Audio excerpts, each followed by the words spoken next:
Hello and welcome in. Please do not leave your luggage unattended on the station.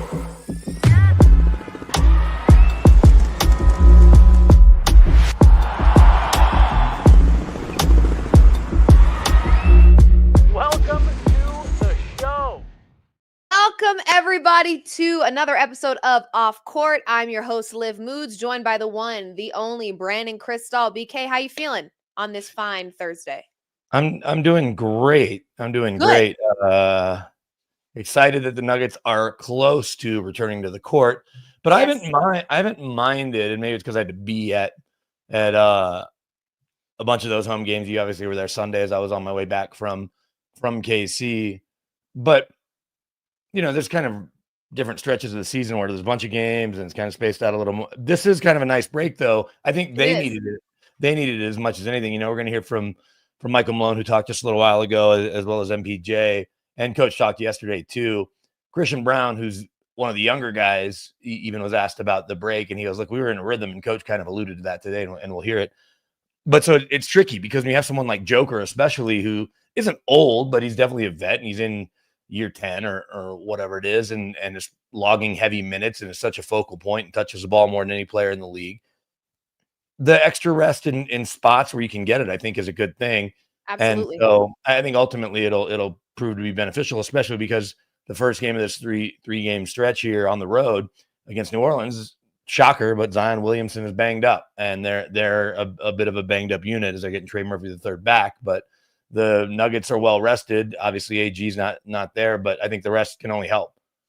I agree. I mean, there's definitely, I think there's certain players on this team that benefit a little bit more than others as it pertains to rest. And then there's the players on this team that I think want to keep building off of the momentum and the fire that they've had as of late, especially in the way that they were dominating home court. What was it? 5 straight wins at home against some pretty tough opponents. So I think that they can carry that momentum after resting their bodies a little bit. And this is pretty abnormal to have almost a week of rest here. I know that they played on Sunday, and of course they're practicing and traveling. So really they're not getting a full week of rest, but it's been a long time without some Nuggets games. I'm excited to get these boys back on the court, watch them play again, and hopefully see them just continue to build off of the positive things we've seen from this team. I think, there were a lot of, as we talked about on the last show, premature takes about the demise of the Denver Nuggets after an 0-2 start.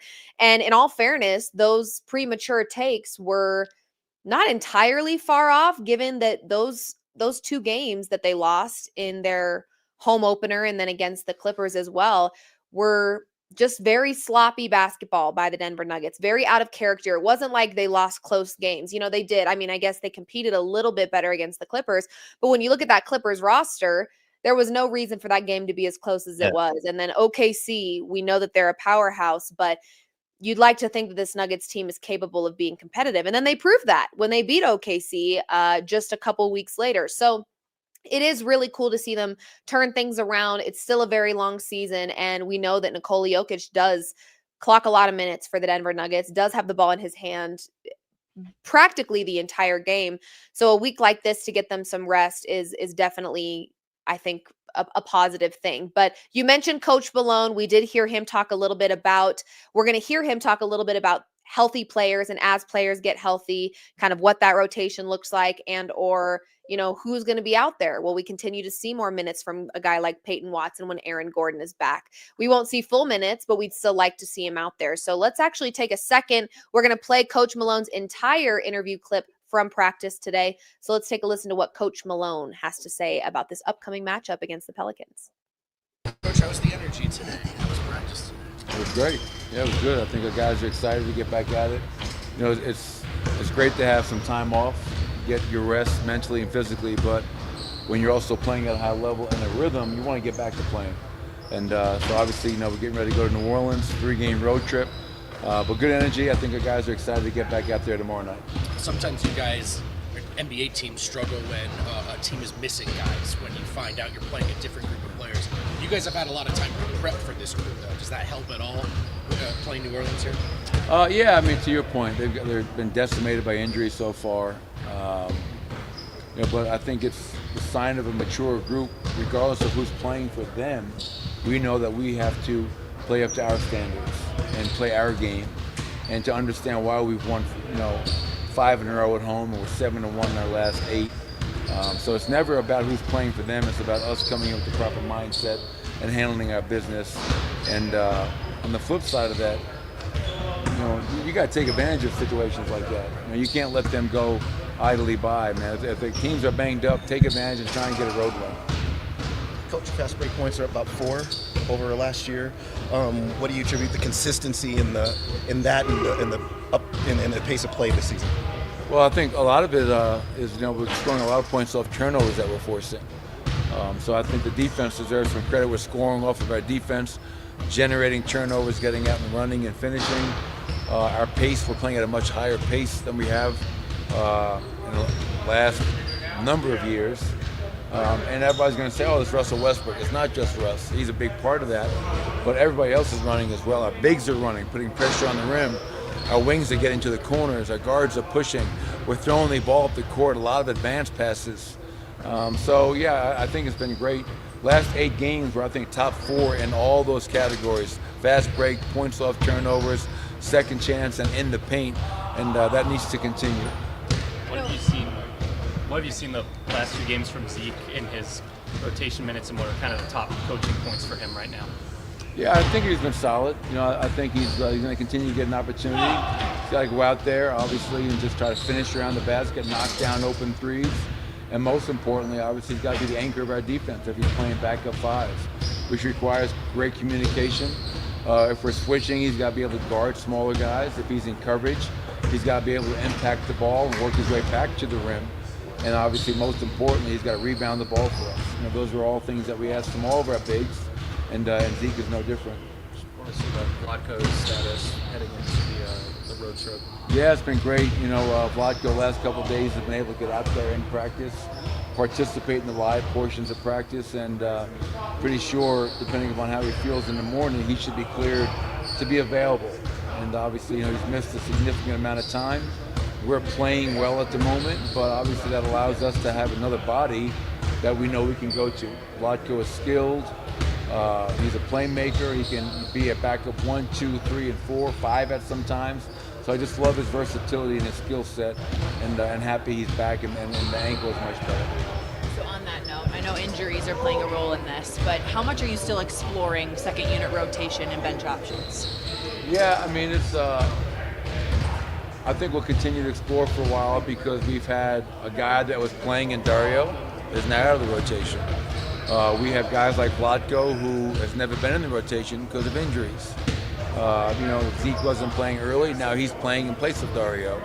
But I think, we have a core group when we're fully healthy of Russ, of Julian, of Peyton. Hunter Tyson's been in the rotation late. And all those guys are getting opportunities, and they've taken advantage of those opportunities for the most part. But as guys come back and get healthier, it becomes harder and harder to play everybody. But I think guys enjoying some on-court success, feeling like they're a part of it, only helps in the overall positive feeling around that group right now. So we don't have a set group because we haven't had an entire set group yet. So we're constantly kind of tinkering with what we have and what we can do with that. How are you feeling about Vista Volleyball? Oh, excited. Yeah, we had a big team dinner last night at the house, at the Malone house, yeah. So I didn't cook. I didn't do any of that stuff. But they played tonight, the winner of, I think, Pine Creek and Cherokee Trail. And so they got to wait around, watch that game, and play tonight. And they're number 3 seed, and we'll see what happens. But my daughters have been to states, now it'll be 6 years in a row. And as a parent, I always love going there. It's such a great environment. And just to be a dad, to support them and watch them with tremendous amount of pride. I know you aren't doing a bunch of standings watching right now. It's really early in the season, but just the complexion of the Western Conference versus the Eastern Conference right now, do you ever get frustrated at how good the Western Conference is? No, I'm not frustrated, because it'd be a waste of energy. Because it's just our reality.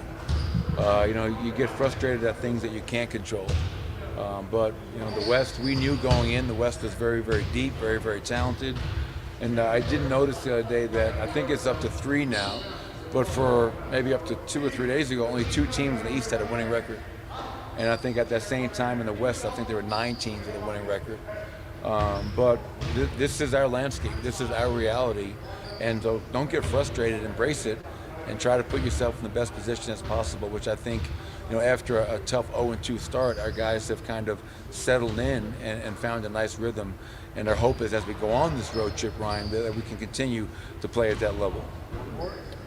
How has Dario handled, just the energies brought to practice with this rotation? Yeah, he's been, I have a lot of respect for him. Obviously I've made sure I've been communicating with him, talking to him, letting him know that I was going to make a change, and then checking in with him throughout this time period, because it's never easy.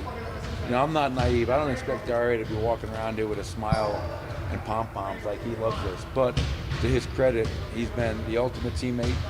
He's coming back every night, working on his game, working on his conditioning, staying in shape. And he knows that I said, listen, we're playing really well right now. So I'm not going to make changes while we're playing really well, but reminding him it's a long season and we're going to be calling upon him again. And we've been talking as a staff when we bring Dario back at some point, how I can help him to be more effective than he was. Because I think he knows he can be a much better player, but as I told him, I can also help him to be that better player. But a lot of respect for Dario, his maturity, how he's handled it, and the most important part, he's been a good teammate, supporting and encouraging all of his guys. Thank you. All right, thanks everybody.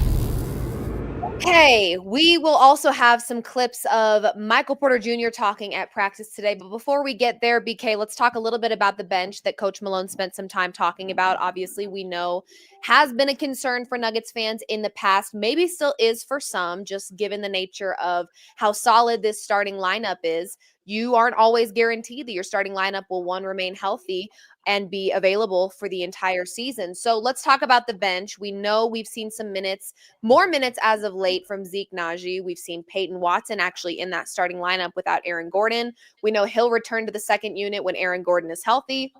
We've got Russell Westbrook, who took over in that starting lineup for Jamal Murray when he was out, but now he's back with that second unit.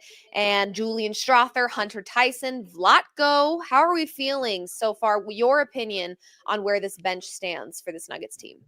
Well, obviously you have to like the production that you've gotten, and as they were forced to take on bigger roles, which is what we know Calvin Booth and management envisioned, and Michael Malone was, I think, just hesitant because he wants to go with guys that he can trust. And that's when you bring in a vet like Dario Saric, you expect that you're going to get a more significant, consistent contribution. And it just wasn't working early. You kind of know what you're going to get from Russ night in, night out in general. And I get that they're asking him to do different things on a given night, especially if he's starting versus if he's just coming in to run the second team based on Jamal's health. But Vlatko's an interesting piece to add because we know he can stretch the floor. He can obviously play inside at his size, but I think he's probably more outside in than inside out. But that still gives you some flexibility, especially in a scenario where he's out there with the second unit, maybe in place of Zeke, when Peyton Watson is there as well and AG's healthy. So Vlatko's obviously missed a lot of basketball. He missed basically all of last season as well as throughout the summer, and now is just getting going.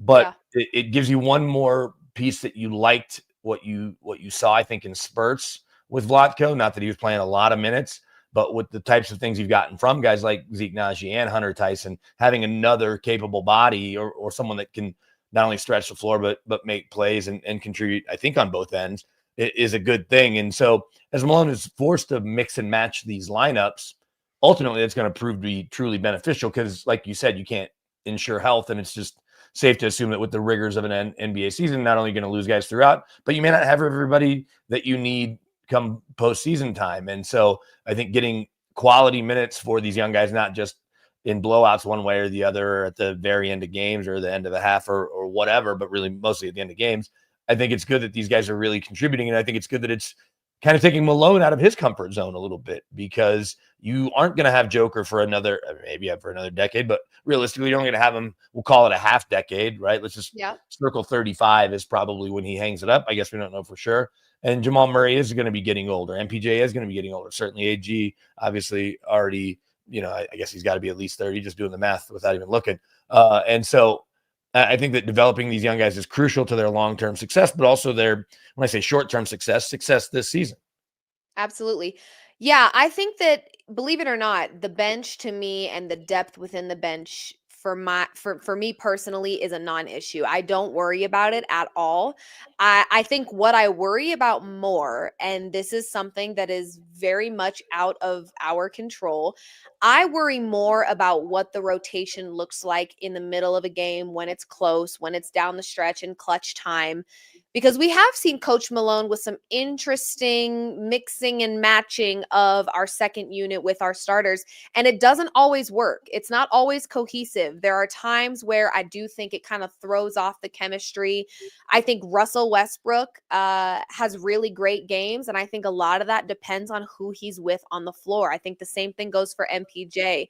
I think the same thing goes for guys like Hunter Tyson. So I think the biggest struggle and the thing that worries me the most is actually Coach Malone and how he plans to rotate these players and the minutes that he plans to allow our second unit to play, and kind of when he feeds in some of those guys, because we have seen him do some rotations that I'm like, I don't think that worked. That felt like it was, we were forcing that and the chemistry wasn't there and they weren't in sync. And so to me, that's honestly the biggest concern. I don't worry about the talent that our bench does or doesn't have. I think that they are talented, and as they've gotten used more, we've been able to see that translate. I think it's more about who we put our second unit on the floor with. Who are we mixing and matching? Are you having Jamal and Russell Westbrook on the court at the same time? I don't think that you should, but we may see that. So that to me is probably more of a concern than whether or not this bench is talented and can play important minutes in these games. Yeah, I think you kind of hit the nail on the head, but then you have to trust that the coach that you're paying upwards of $10 million, whatever coach is making, I don't know his exact salary, between $7 and $10 million. He's one of the higher paid coaches in the league, and he's one of the handful that has a ring.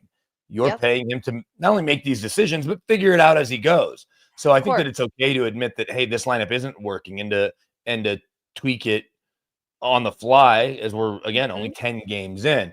You want it to be dialed in based on available personnel come late March and into April as you're transitioning to get ready for the playoffs. But I'm fine with them using trial and error. I think if things aren't working and you keep going back to it and keep going back to it throughout the year, and every time you try it, it's not working, then that can be, I think, questioned. If you're like, why do you keep trying to force this square peg in a round hole? But this early in the year, mixing and matching, I think it is not only necessary, but can ultimately be a good thing. And then going back to the depth, you talk about you not being concerned. It's easy when you cover a team, when you're around a team, to look at them and say, oh, they're okay, or they're better than people think.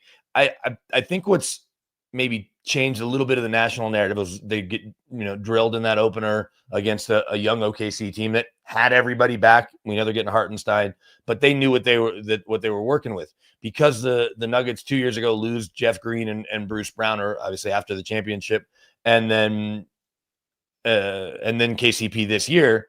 Those are proven vets in the league, but you're not going to have 10 veterans playing.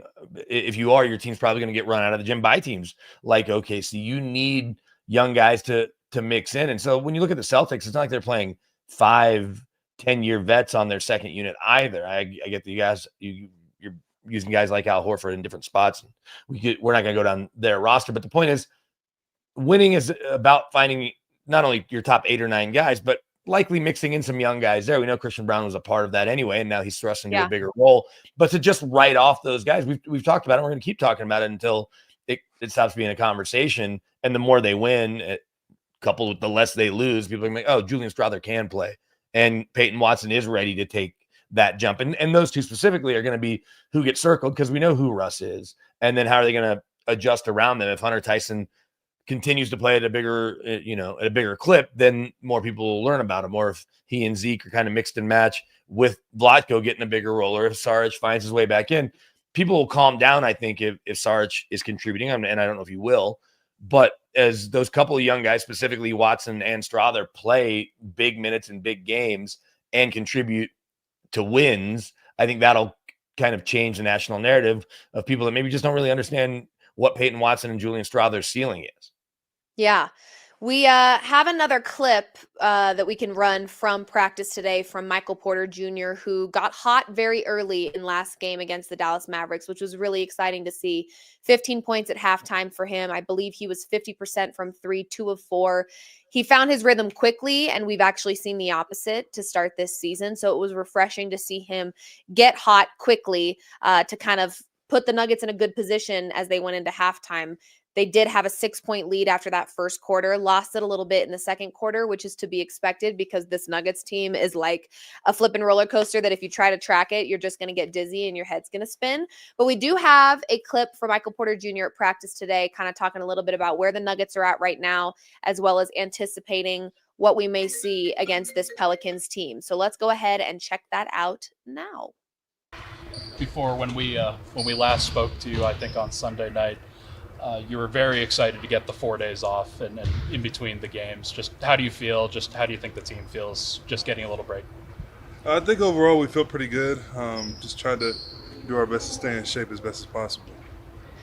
Coach was talking about how at the beginning of the season you guys were struggling to score in the paint, particularly in the restricted area, and it's been better as of late. What do you think has changed? Probably just guys getting their legs under them, their rhythm under them, conditioning. I would say that's probably the biggest piece.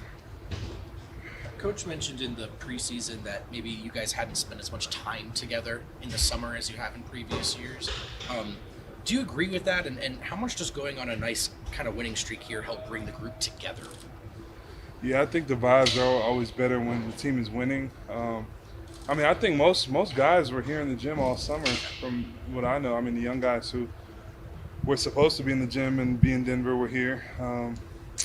I don't know. I know a lot of the older guys were all over the place, but I don't think that's a big piece of it. Okay. Where do you feel like your conditioning's at right now? I know you said playing basketball is the best way to get in basketball shape. I felt pretty good, but I feel a little bit under the weather. I don't know. I've been not feeling great for the last week or so, but overall I feel pretty good physically. I'm just feeling a little under the weather right now. You guys haven't had Aaron for the last few games. Just how do you think the team has responded to that? How do you think Peyton's responded to that? Yeah, you never want to lose such a key player as Aaron for an extended stretch, but I think Peyton's done an amazing job of picking up the slack and taking advantage of his opportunity, and he's been huge for us. He brings, Aaron brings different things than Peyton brings, and Peyton brings different things that Aaron brings, but they're both phenomenal players.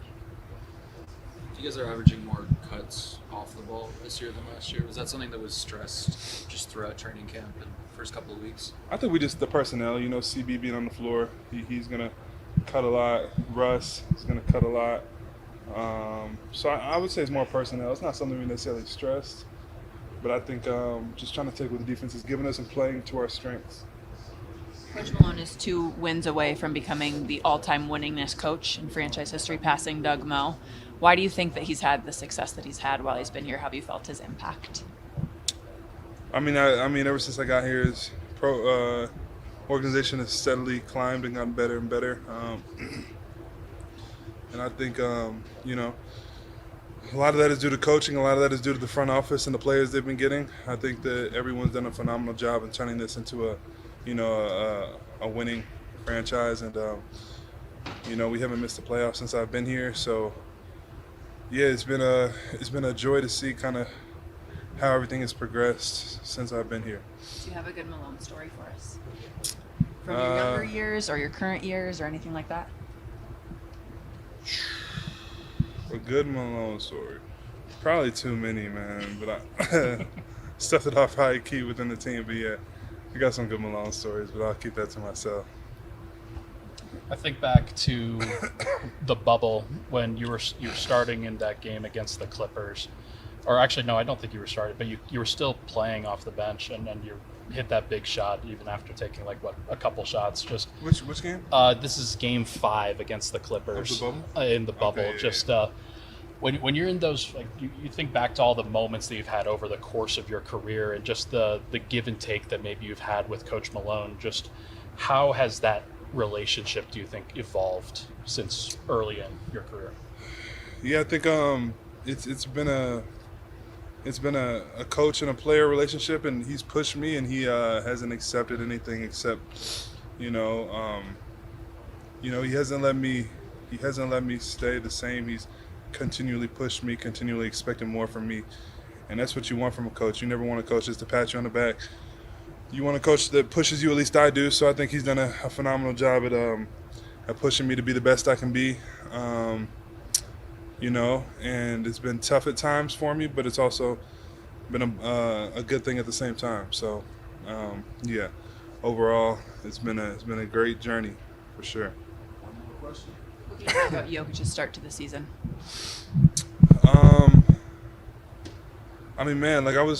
I was talking to him in the weight room after one game, and I was like, because it's been strange. Like, I remember his first MVP season, and then ever since then he's gotten better and better and better, and it's just been like a little like how does he keep getting better? And I asked him, and he was like, just like, brother, you guys keep working, you guys keep getting better, I'm gonna keep getting better.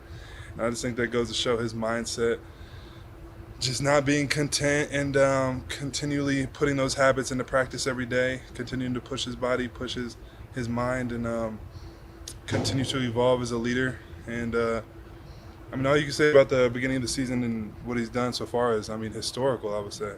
So I think he's going to be able to keep it up, being in the shape he's in, and just the way we play as a team and what he does night in, night out, day in, day out. So it's been fun to see for sure. Thank you, Mike. Appreciate it. I actually am a little worried about MPJ. I know he said he didn't feel good. He did not look like he felt very good. So we may not see that hot start early from MPJ, depending on how much rest he gets tonight and how he's feeling tomorrow morning. But he definitely appeared and sounded under the weather. So I'm glad that he addressed that, because I would have otherwise watched that and been like, is he okay? He seems a little off, but sounds like he's not feeling well. So hopefully he is feeling well enough to play well tomorrow night against the Pelicans. Yeah, I think you could hear a little congestion in his voice, but again, the Pelicans undermanned as well. So if he goes, you're going to expect him to contribute. If he's so sick that he can't play, then that's a different thing. But if he practiced today, I imagine the more he's in the gym, and who knows what his regimen will be from the time they land in New Orleans, I imagine we won't see him out on Bourbon Street. I say see him, but I doubt he's going to leave the hotel. I wouldn't think much. And then he'll get whatever he gets in the morning in terms of, I have to think they'll have a shoot around, knowing that they haven't been in an NBA gym since Sunday, because they've been on the practice court every day. Well, I say every day, yesterday and today, and the Avs were in town. So they have the ice down, and so you'll see what you can get from MPJ. But then you've got so many other guys that you're able to play around him and pick him up. That I'm not overly concerned, and then we'll see what happens when they go to Memphis, because we know Memphis can certainly be a challenge as well. Absolutely. They've got some tough games, and again, this Pelicans team is not to be overlooked. We have a comment here that says trap game versus injured Pels. Yeah, listen, anytime you play any of these games, crazier things have happened. The Lakers, who started 3-0, lost to the Detroit Pistons. These games can get out of control very, very quickly if you're not careful, and we know that especially against an injured team, you can never count out any of the opponents, especially in the Western Conference. It's a very competitive conference.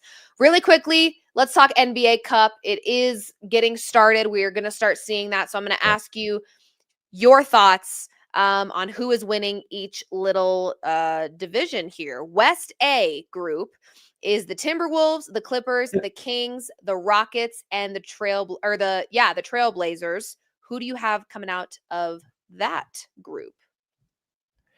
Read it to me one more time. Let me pull up the groups, because I didn't know I knew we were going to talk NBA Cup. I didn't know we were going to go into the group. We're just having fun. You don't have to be super prepared for this one. West A is Timberwolves, Clippers, Kings, Rockets, Trailblazers. I'm going to go Rockets. Are you going Rockets? He's upstart Rockets? Okay. I am.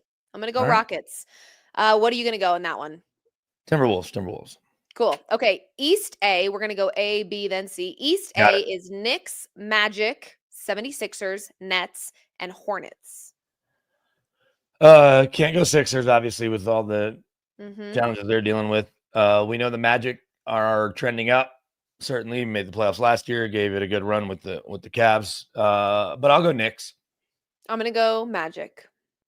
Okay, West B, OKC, Phoenix, The Lakers, the Jazz, and the Spurs. Well, clearly the midseason tournament, the NBA Cup, matters to the Lakers. I'm going to go Lakers again. I'm going to go Phoenix. I'm going to go Suns. Okay, East B, we've got Bucks, Pacers, Miami Heat, Raptors, and Pistons. Bucks, if a healthy, I'm dealing with YouTube kids for a kid. The healthy Bucks, you saw what you could get from them last night, so I'm going to go with that. Milwaukee. Okay, I'm going to go with I'll go Bucks with you. I'll go Bucks with you on that one. Just safe. West You C. look at the rest of that, yeah. West C, Nuggets, Mavs, Pelicans, Warriors, Grizzlies. That might be the toughest group in the NBA Cup. The Nuggets have the toughest group in the NBA Cup. West C, them, the Mavs, the Pelicans, the Warriors, the Grizzlies. I could see that going anyway, honestly. But who do you have? I'll take the Pelicans out just because of where their health is right now. Yep. I'm going to go Warriors because they're healthy. Steph's healthy. So it feels like the Warriors are going to win that group.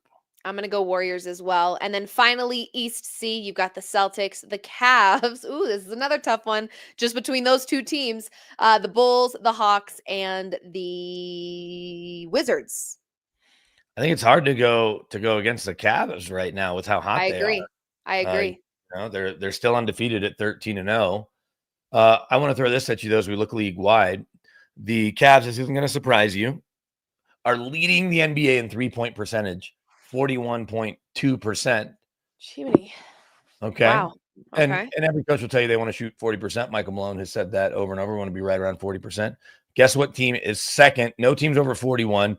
The only team that's over 40 currently through 10, 11 games at 40.4.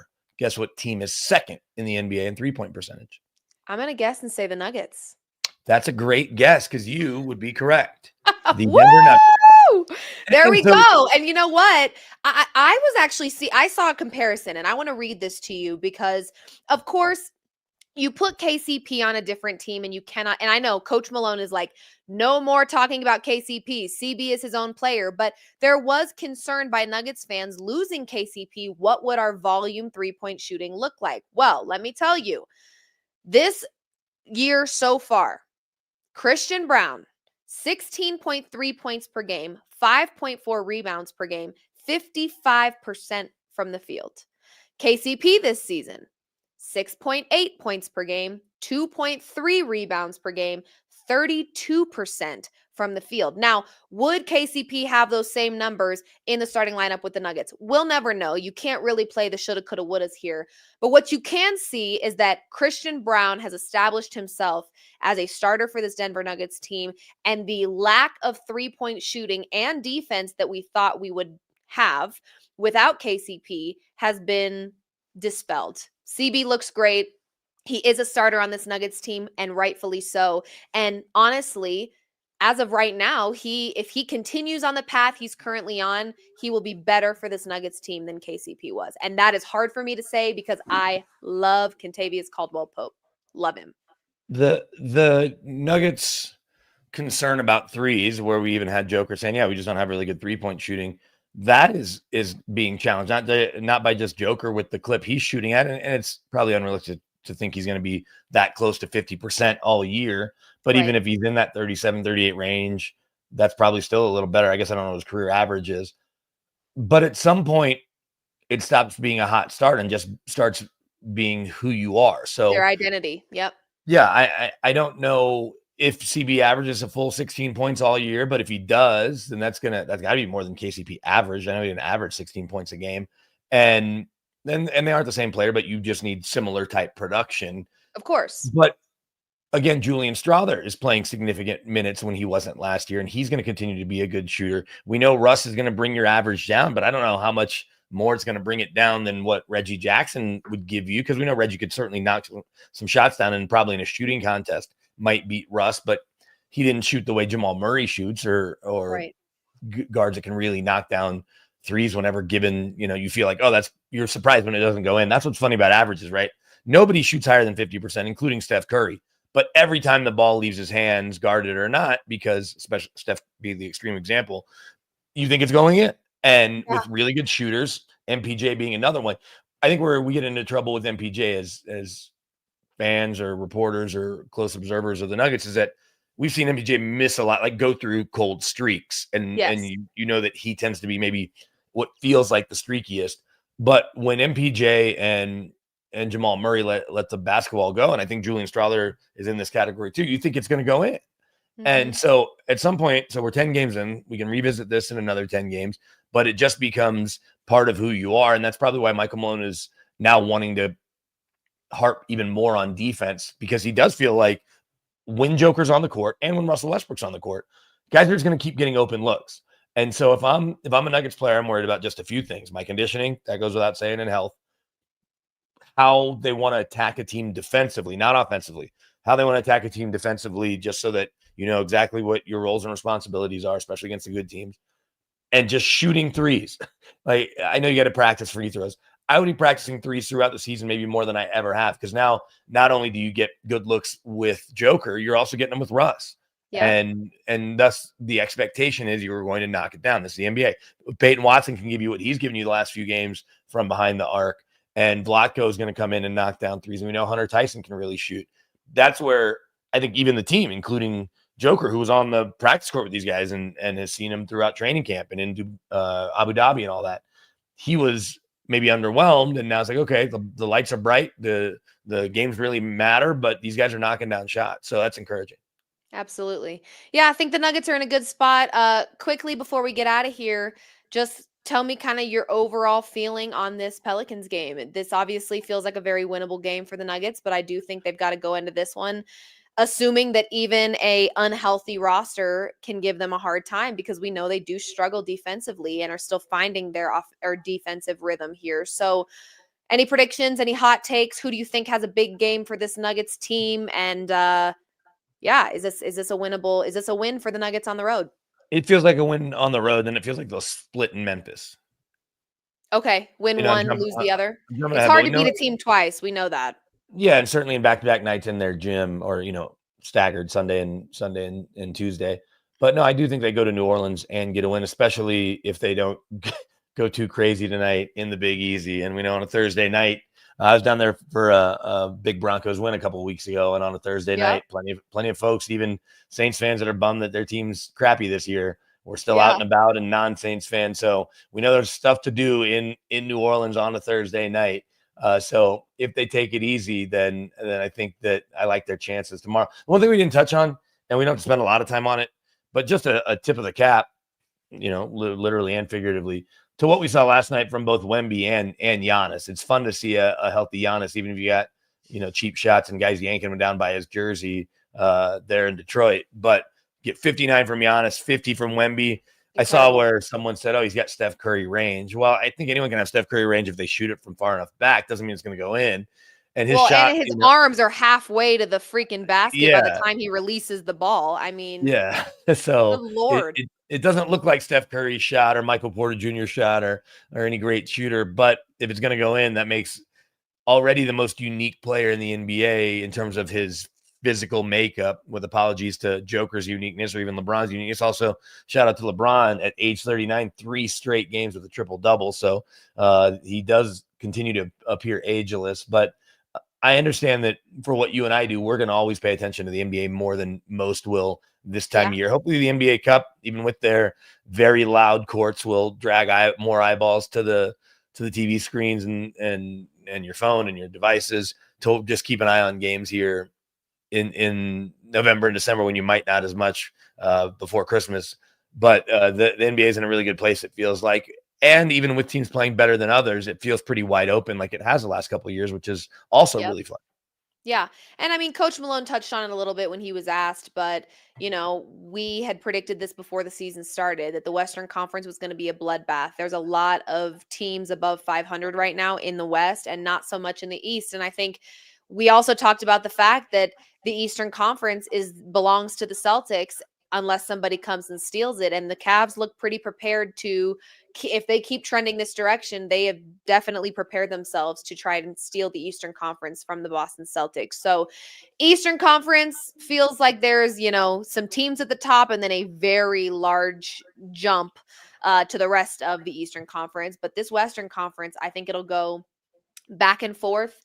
That number one spot's going to go back and forth quite a bit. I believe right now, is it the Suns that are leading the Western Conference? I just Maybe the Warriors right after that.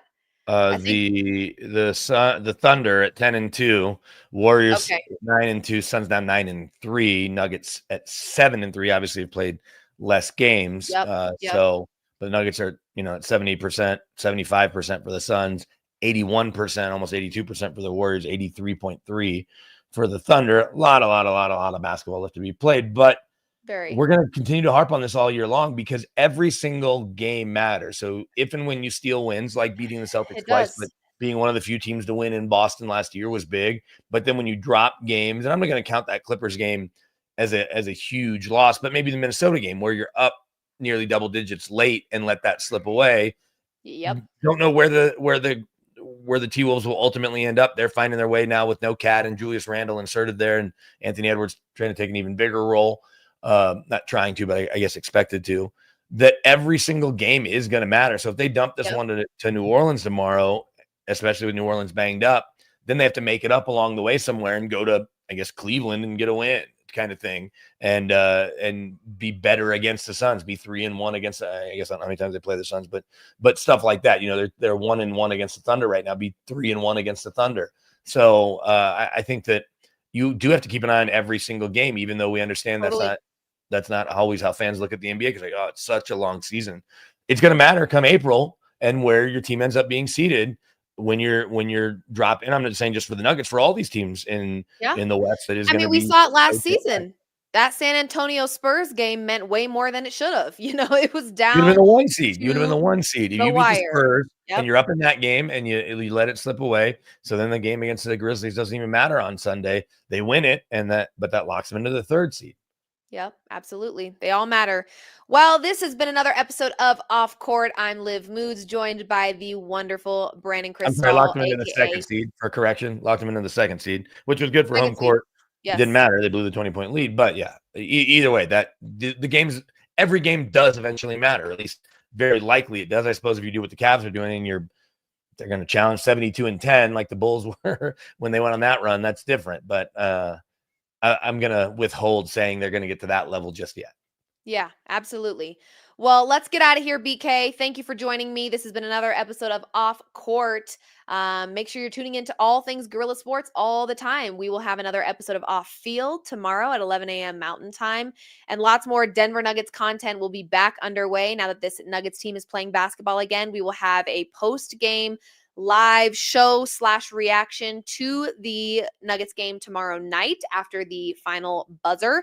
We will have all of our reactions and opinions, and hopefully we'll be wearing smiles, and the Nuggets will continue to extend their winning streak on the road against the Pelicans. So we will catch you guys tomorrow after the game. BK, thanks for joining me, and have a wonderful Thursday, everybody.